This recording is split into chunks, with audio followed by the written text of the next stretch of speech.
अगर आप ऐसे करियर ऑप्शन की तलाश में हैं जो आपको एक सीट पर चिपक कर घंटों कंप्यूटर में आंखें गड़ाए रखने को मजबूर न करे, बल्कि दूर तक फैले समंदर की सैर कराए, अच्छी अर्निंग का ऑप्शन भी दे और ट्रैवल करने के आपके शौक को पूरा करने में भी मददगार साबित हो, तो आपको मर्चेंट नेवी के बारे में जरूर से सोचना चाहिए, क्योंकि ये जॉब आपके ऐसे पर्पस को पूरा कर सकती है। अब अगर आप ये नहीं जानते हैं कि मर्चेंट नेवी क्या है, तो आपको बता देते हैं कि ये एक नॉन मिलिट्री सर्विस होती है जो कंट्री की कमर्शियल शिपिंग का हिस्सा होती है, और इसका सबसे मेन काम सामान को एक जगह से दूसरी जगह यानी एक देश से दूसरे देश और इस तरीके से पूरी दुनिया में ट्रांसपोर्ट करना होता है। ये वर्ल्ड इकोनॉमी का इतना इम्पोर्टेंट हिस्सा है कि 90% से भी ज्यादा सामान मर्चेंट नेवी के शिप्स के जरिए ही पूरी दुनिया में ट्रांसपोर्ट होता है। ऐसे में इसकी इम्पोर्टेंस और इस जॉब की रेपुटेशन भी काफी अच्छी होती है। और मर्चेंट नेवी में कौन से डिपार्टमेंट्स होते हैं, कौन सी रैंक्स होती है, ऐसी सारी जानकारियां आपने मर्चेंट नेवी पर बने लास्ट वीडियो में ले ही ली होगी। और आज के वीडियो की बात करें तो इसमें आप जानने वाले हैं कि मर्चेंट नेवी की डिफरेंट पोस्ट जैसे कि ऑफिसर और रेटिंग्स की पोस्ट के लिए अप्लाई करने के लिए और ज्वाइन करने के लिए आपको कौन सा प्रोसीजर फॉलो करने की जरूरत होगी, इसके लिए क्या क्राइटेरिया होता है, कौन से कोर्सेज करने होते हैं, इसके लिए बेस्ट इंस्टीट्यूट कौन से हैं, सैलरी पैकेज कैसा होता है, ऐसी सभी जरूरी जानकारियां आपको आज की इस वीडियो में मिलने वाली है। इसलिए इस वीडियो को लास्ट तक जरूर देखें। तो चलिए शुरू करते हैं। अपनी एजुकेशनल क्वालिफिकेशन के बेस पर आप मर्चेंट नेवी को कैडेट या इंजीनियर के तौर पर ज्वाइन कर सकते हैं और रेटिंग्स के तौर पर भी, यानी आप क्लास 10 से ग्रेजुएशन लेवल तक की एजुकेशन के बाद पर्टिकुलर कोर्स करके इस प्रोफेशन में आ सकते हैं। मर्चेंट नेवी ज्वाइन करने से पहले आप में इन सारे स्किल्स का होना भी जरूरी होगा, जैसे कि leadership skills, communication skills, critical thinking, team work, self control और पेशेंस, यानी कि बहुत सारा धैर्य। और अब आइए जानते हैं इसके प्रोसीजर के बारे में स्टेप बाय स्टेप। पहला स्टेप, सबसे पहले अपने लिए सूटेबल जॉब प्रोफाइल को चूज करें। मर्चेंट नेवी में दो मेन जॉब प्रोफाइल्स होती हैं, जो है डेक कैडेट और इंजीनियर। अब अगर आप डेक कैडेट यानी नेविगेटिंग ऑफिसर के रूप में ज्वाइन करने की सोच रहे हैं, तो आपकी मेजर रेस्पॉन्सिबिलिटी नेविगेट करना, शिप्स, कार्गोज और टैंक्स को मेंटेन करना और सभी सेफ्टी इक्विपमेंट्स को हैंडल करने की होगी। जबकि इंजीनियर के तौर पर ज्वाइन करने पर आप इंजन्स, बॉयलर्स, जनरेटर्स की रनिंग और मेंटेनेंस के लिए रेस्पॉन्सिबल होंगे। इसके बेस पर अपना जॉब प्रोफाइल आप डिसाइड कर सकते हैं। दूसरा स्टेप, बेसिक क्राइटेरिया को जानिए। मर्चेंट नेवी को मेल और फीमेल दोनों कैंडिडेट्स ज्वाइन कर सकते हैं। हालांकि फीमेल कैंडिडेट्स का रेशो बहुत ही कम है। ज्वाइनिंग टाइम पर कैंडिडेट्स का अनमैरिड होना जरूरी है। ज्वाइनिंग टाइम पर कैंडिडेट्स की एज कम से कम 17 साल होनी चाहिए और एप्लीकेशन टाइम पर एज 22 साल से ज्यादा नहीं होनी चाहिए। तीसरा स्टेप, एजुकेशनल क्वालिफिकेशन के बारे में पता लगाइए। डेक कैडेट और इंजीनियर दोनों ही जॉब प्रोफाइल्स के लिए ये जरूरी है कि कैंडिडेट ने 10+2 क्लास पीसीएम से क्लियर की हो, जिसमें मिनिमम 60% स्कोर हो और इंग्लिश लैंग्वेज में मिनिमम 50% स्कोर हो। इसके अलावा डेक कैडेट बनने के लिए आपको बीएससी मरीन या बीएससी नॉटिकल साइंस में ग्रेजुएशन करनी होगी। अब आप चाहे तो डिप्लोमा इन नॉटिकल साइंस और उसके बाद बीएससी नॉटिकल साइंस भी कर सकते हैं। वहीं इंजीनियर बनने के लिए इनमें से किसी एक में बैचलर डिग्री लेनी होगी। Marine engineering, mechanical engineering, civil engineering, petroleum engineering, naval architecture and offshore engineering, harbour and ocean engineering और electrical and electronics engineering. Deck cadet और इंजीनियर के अलावा मर्चेंट नेवी में रेटिंग्स के तौर पर भी ज्वाइनिंग ली जा सकती है, जिसके लिए आपका मिनिमम 10th या 12th क्लास पास होना जरूरी होगा।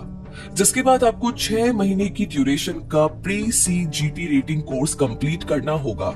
चौथा स्टेप, कैडेट और इंजीनियर जॉब प्रोफाइल्स के लिए आपको IMUCET यानी Indian Maritime University Common Entrance Test को क्लियर करना होगा, जिसके बाद आप IMU एफिलिएटेड कॉलेज में एडमिशन के लिए एलिजिबल हो जाएंगे। और अगर आप गवर्नमेंट कॉलेज में एडमिशन चाहते हैं तो ये आपके JEE स्कोर पर डिपेंड करेगा। इसलिए एलिजिबल होने के लिए आपको JEE मेंस और एडवांस्ड दोनों क्लियर करने होंगे। इसके बाद आपको इंटरव्यू क्लियर करना होगा। पांचवें स्टेप की बात करें तो मेडिकल फिटनेस टेस्ट को भी आपको क्लियर करना होगा। इसमें आपका क्लियर आई विजन होना चाहिए, कलर ब्लाइंडनेस नहीं होनी चाहिए और आपके पास फिटनेस सर्टिफिकेट होना भी जरूरी होगा। छठा स्टेप, ट्रेनिंग कंप्लीट कीजिए। बैचलर डिग्री कंप्लीट करने के बाद आपको 1 साल की प्री सी ट्रेनिंग भी कंप्लीट करनी होगी।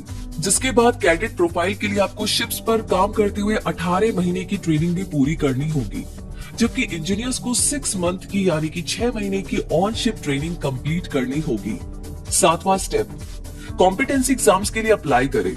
ट्रेनिंग के बाद cadet profile candidate government of India की कॉम्पिटेंसी एग्जाम्स में अप्लाई कर सकते हैं और 3rd ऑफिसर के तौर पर ज्वाइनिंग पा सकते हैं, जबकि engineer candidates directorate general of shipping द्वारा कंडक्ट किए जाने वाले कॉम्पिटेंसी एग्जाम्स को क्लियर करके 4th इंजीनियर के तौर पर ज्वाइनिंग ले सकते हैं। इसके बाद एक्सपीरियंस और अदर कॉम्पिटेंसी एग्जाम क्लियर करते हुए आप अपने करियर में हायर रैंक्स तक पहुंच सकते हैं। 8वां स्टेप है फर्दर एजुकेशन लीजिए। हालांकि एंट्री लेवल पोजीशन के लिए आपको बैचलर डिग्री या डिप्लोमा काफी होता है, लेकिन मास्टर डिग्री कंप्लीट करके आप हायर सैलरी तक पहुंच सकते हैं, इसलिए इस बारे में जरूर से सोचिए। और अब आपको बता देते हैं इंडिया की टॉप कॉलेजेस के नाम जहां से आप ये कोर्सेज कर सकते हैं।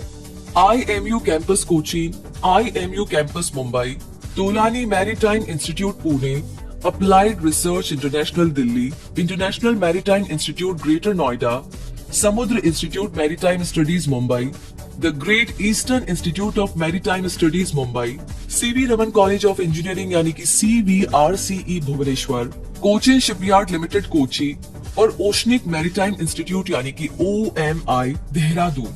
इन कोर्सेज के अकॉर्डिंग फीस 1,50,000 से 6 लाख रुपए तक हो सकती है। वहीं प्राइवेट कॉलेजेस में ये फीस 3 लाख से 20 लाख रुपए तक हो सकती है। आपके लिए वैसे अच्छी खबर ये भी है कि मर्चेंट नेवी में आप स्पॉन्सरशिप भी पा सकते हैं।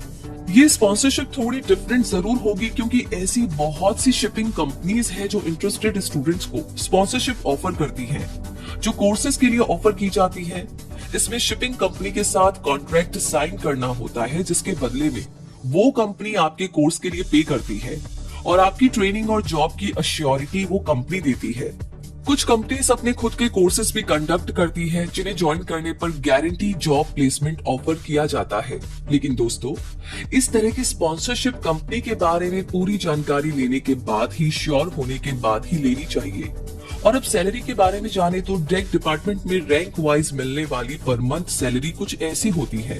डेक कैडेट 20 से 30,000, 3rd ऑफिसर 70,000 से 1,20,000, 2nd ऑफिसर 1,60,000, चीफ ऑफिसर 4 से 6 लाख और मास्टर 8 से 10 लाख। वहीं इंजन डिपार्टमेंट में ये सैलरी कुछ इस तरीके से होती है। इंजन कैडेट 30,000 रुपए per month, 4th engineer 1,20,000 per month, 3rd engineer 1,60,000 से 2 lakh per month, 2nd engineer 3 से 5 lakh per month, chief engineer 8 से 10 लाख पर मंथ और इलेक्ट्रिकल ऑफिसर 2 से 3 लाख पर मंथ। वहीं रेटिंग्स और कैटरिंग क्रू पोजीशंस पर भले ही शुरुआती सैलरी कम हो, लेकिन एक टाइम के बाद ये सैलरी अमाउंट 75,000 से 1,25,000 पर मंथ तक भी पहुंच जाता है। इस सैलरी में कंपनी और एक्सपीरियंस के बेस पर काफी वेरिएशन मिलता है और ये सैलरी अमाउंट कई रेप्यूटेड कंपनीज में बहुत ज्यादा हाई भी होता है। तो दोस्तों, इस तरह इस प्रोसेस को फॉलो करके और इस वीडियो में बताए गए सभी मेजर पॉइंट्स को ध्यान में रख करके आप अपने लिए मर्चेंट नेवी जॉब की वर्थ को पता लगा सकते हैं और ये डिसाइड कर सकते हैं कि आपको इसे अपने बेस्ट करियर ऑप्शंस में शामिल करना चाहिए या नहीं।